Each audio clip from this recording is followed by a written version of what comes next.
Hey guys, it's Zanara. Today I'm excited to present a new Black Desert guide for Crypt of Resting Thoughts, specifically tailored for Awakened Striker. The strategies, add-on priority, and crystals discussed in this video may not translate the same when playing other classes. Using these techniques, you can expect a minimum of 20,000 trash per hour to the upwards of 22,000 trash in one double belt per hour. A full grind session showcasing these techniques mentioned in the guide will be linked in the description below and pinned in the comments. Let's begin with add-ons. When grinding Crypt, I prioritize accuracy rate, attack speed, and defensive add-ons. I avoid using evasion reduction or DP reduction add-ons, as maintaining other buffs and human damage debuffs has proven more effective for increased survivability and reduced repositioning from taking too much damage. These add-ons are specifically customized for Crypt, ensuring each buff and debuff have maximum uptime. For crystals, I prefer Hooms over Macalods, as the additional AP from Macalods provides less benefit than the spot would suggest, being a 70% soft cap AP area compared to the increased tankiness, resistances, and accuracy from Hooms. Following recent changes in accuracy, evasion, and damage reduction, I no longer use accuracy crystals and still maintain a 100% hit rate. To maintain 100% stun and stiff resistance, use 2 RBF Giants and 1 Kydex Giant. The Kydex Giant can be skipped if you opt for Calcs, prioritizing DR over Deep Seas for offensive capabilities. If you choose Calcs, you can further increase defensives with a Bitterness Crystal in place of the Kydex Giant. I recommend the 3 resistance crystals with a Deep Sea setup now that we've been given over 50 DR from recent updates. The remaining crystals include 2 Rebellious Spirit Crystals for extra HP, 2 Glorious Acrads for increased attack speed and accuracy, Girin's Tear for additional tankiness and 10% drop rate, 2 Corrupteds for increased crit damage, and 2 Decimations for increased back attack damage.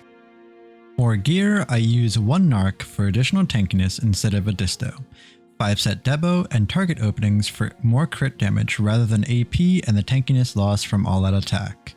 A secondary option is the common damage set. If you don't have 5 set Debo, I recommend using 2 Narcs over other earrings for extra tankiness with minimal to no loss in clear speed. Additionally, DR Dawn's gloves and DR Ator shoes are more practical than their evasion counterparts, as Crypt mobs completely ignore evasion. For consumables, I use Deep Seas for extra down and back attack damage, Simple Cron Meal for additional defensives, although if you feel tanky enough, Exquisite Cron Meal will offer better clear speed from back attack and crit damage. Elixirs include Wills for defensives, Detections for crit damage, Assassins for back attack damage, Drainings for healing, Life for defensive, Grim Reaper for healing, Carnage for down attack, Destructions for special attack damage, Shock for crit, Swiftness for move speed, Fury for AP, Defense for defensives, Concentrations for accuracy, and optionally, you can use Griffins for species damage if you feel more secure using them for potential extra damage. Now let's discuss the combo. The combo I use has 2 parts, which I'll later refer to as Sequence 1 and Sequence 2.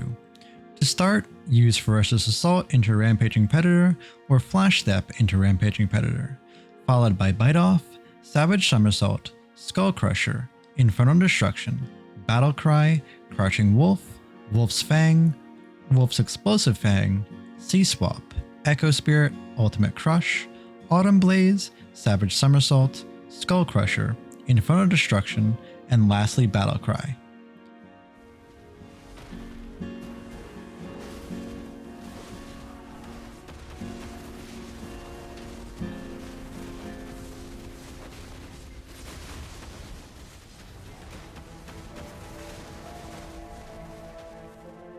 At this point, the mobs should either be dead or have no more than 40% HP left.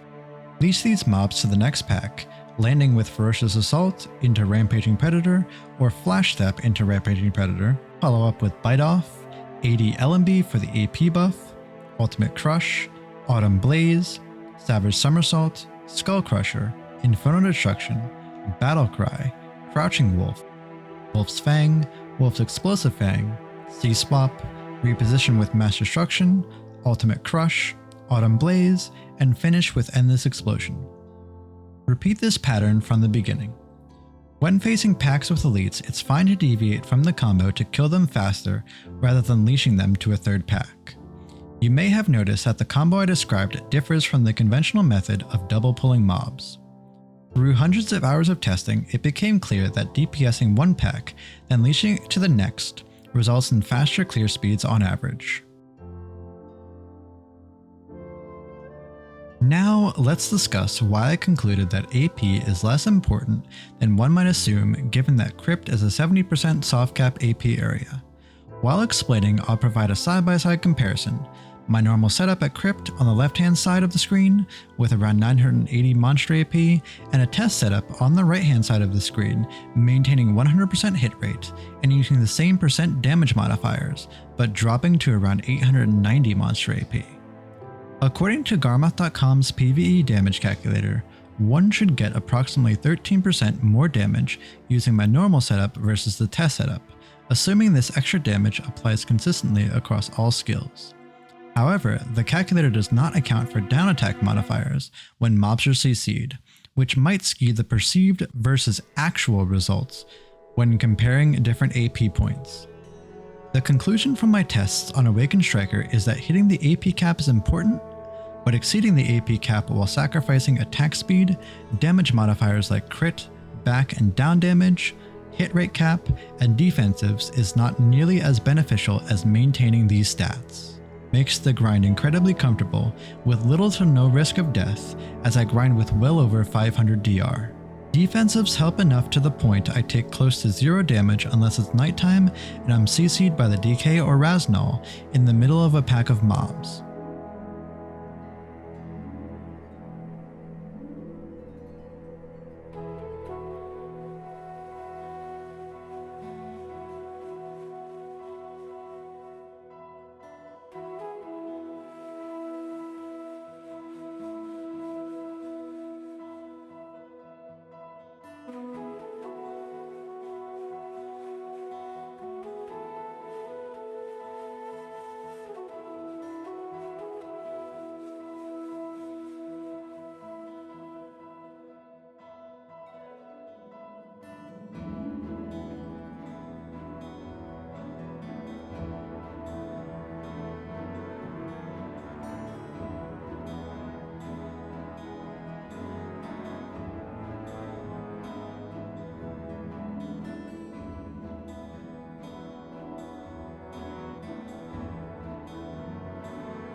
The example now is the comparison between using Deep Sea and target openings on the left-hand side of the screen to Perfume of Courage and All-Out Attack on the right, with Deep Sea and target openings coming out ahead with approximately a 14-second faster clear speed. It's also worth noting that the first test with Deep Sea and low AP is still approximately 10 seconds faster clear speed. These examples are not cherry-picked, as you will see that my combos are very meticulous and my pulls are consistent. With these comparisons in mind, it should now be clear that increasing AP alone will have significantly less of an impact on clear speed than cleaning up your pulls and combo while using Deep Sea and target openings.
The rotation I prefer on Striker involves the main rotation located where the Marnie Realm rotation for Crypt is, and the packs down the stairs, which are referred to as the lower rotation.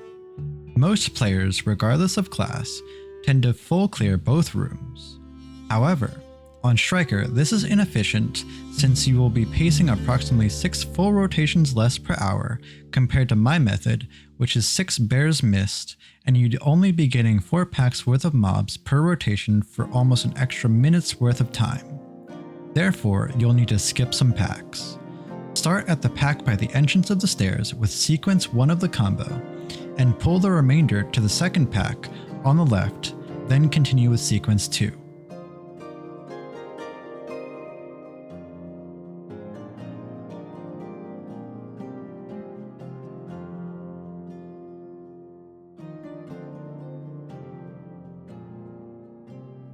Third pack is in the center of the room, where I also use sequence 2 for better results on the next pull with the bear. From here, I pull the mobs to the bear pack and continue with sequence 1. Next, continue following the outer wall, alternating between sequence 1 and sequence 2 for the remaining packs.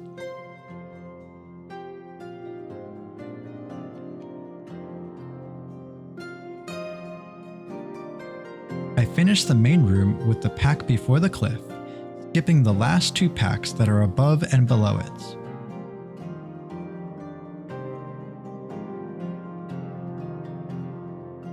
I use Flash Step 6 times, followed by Spiral Cannon, LMB into Ferocious Assault, then 3 more dashes into Rampaging Predator for the pack on the left in the lower rotation. I use Sequence 1 on this pack and Sequence 2 on the pack to the right. I proceed back up the hallway using the movement sequence mentioned earlier. This completes a full rotation, which, if done properly, takes approximately 2 minutes and 50 seconds.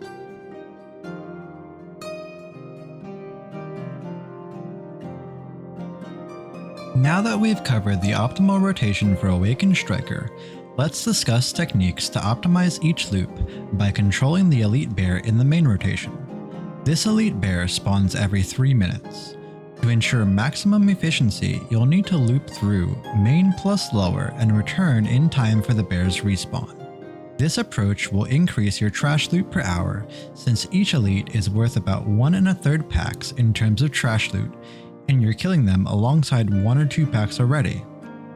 The Elite Bear in the lower rotation spawns every 15 to 20 minutes, as does the Elite Wolf in the main rotation. When pulling the pack in main with the Elite Bear, note that its first attack upon waking up will always be a roll. It will also roll if you move outside its melee range. However, if you stay within melee range, it will perform an AoE attack. At the bear pack, in the main rotation, use sequence 1 of the combo. During the battlecry animation, turn your camera and when the skill finishes, press S to perform the backstep animation to position yourself against the tree so the bear turns and rolls into it. From this point, you have a few options depending on the bear's HP. Continue through sequence 1 of the combo, and if the bear's HP is well under half, and a few mobs from the pack are still alive, you can finish the bear on the spot using sequence 2. Otherwise, leash the bear to the next pack. The goal is to clear the bear and both relevant packs in roughly 30 seconds. Taking longer will disrupt the tempo needed to maintain high trash per hour. For the Elite Wolf in the main rotation, no special techniques are required. Simply kill it while killing other packs on top, ensuring you don't deviate from either sequence or disrupt the groupings of each pack. When dealing with the Elite Bear in the lower rotation, I typically aggro it and kill 3 packs with it instead of the standard 2 packs before returning to the main rotation. If the bear's positioning is ideal, you can control it similarly to the one in the main rotation and kill it in 2 packs.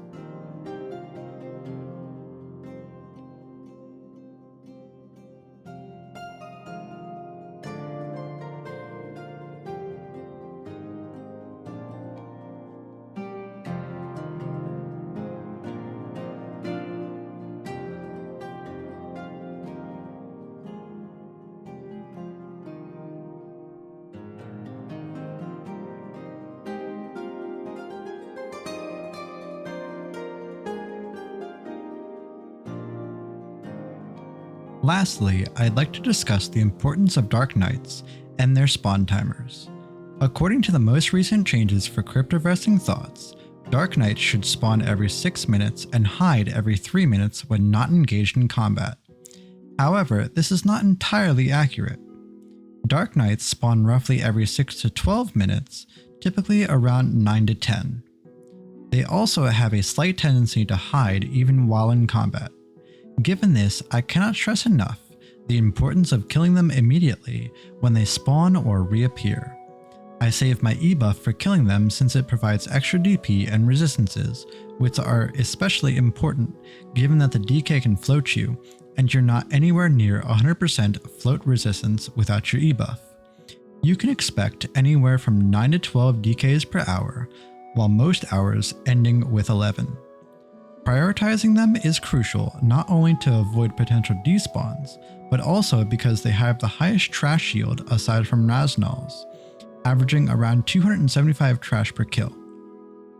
With 11 per hour, that's roughly 3,000 trash just from Dark Knights alone. Additionally, they have an increased drop rate for double belts and presumably limbo seals. I mentioned earlier about Raz'Nals, which some of you may not know how to properly incorporate them into your rotation without suffering a loss in trash loot.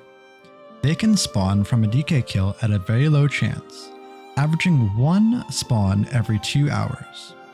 They have a high trash shield and a high chance of dropping double belts, much like the Dark Knights. There are a few key differences with Raz'Nal than elites and DKs, however. First, their HP doesn't reset when their aggro resets. Second, they have a higher HP pool than the elite bears and wolves. Third, they hit very hard, about twice as hard as DKs. Lastly, they can knock you down, so you will want to save your E-buff for them if possible. Due to their large HP pool, you want to continue grinding the rotation as normal, killing them alongside each pack. This way, you can maintain the same grinding pace while benefiting from extra trash and potential double belt and limbo drops. That's it for this guide on Crypt of Resting Thoughts from the perspective of an awakened striker. If you have any questions, feel free to join my Discord or our newly opened Goblin Cave Discord where we talk about grinding in depth and bounce ideas off of each other. Don't forget to like, comment, and or subscribe. I'll see you all next time.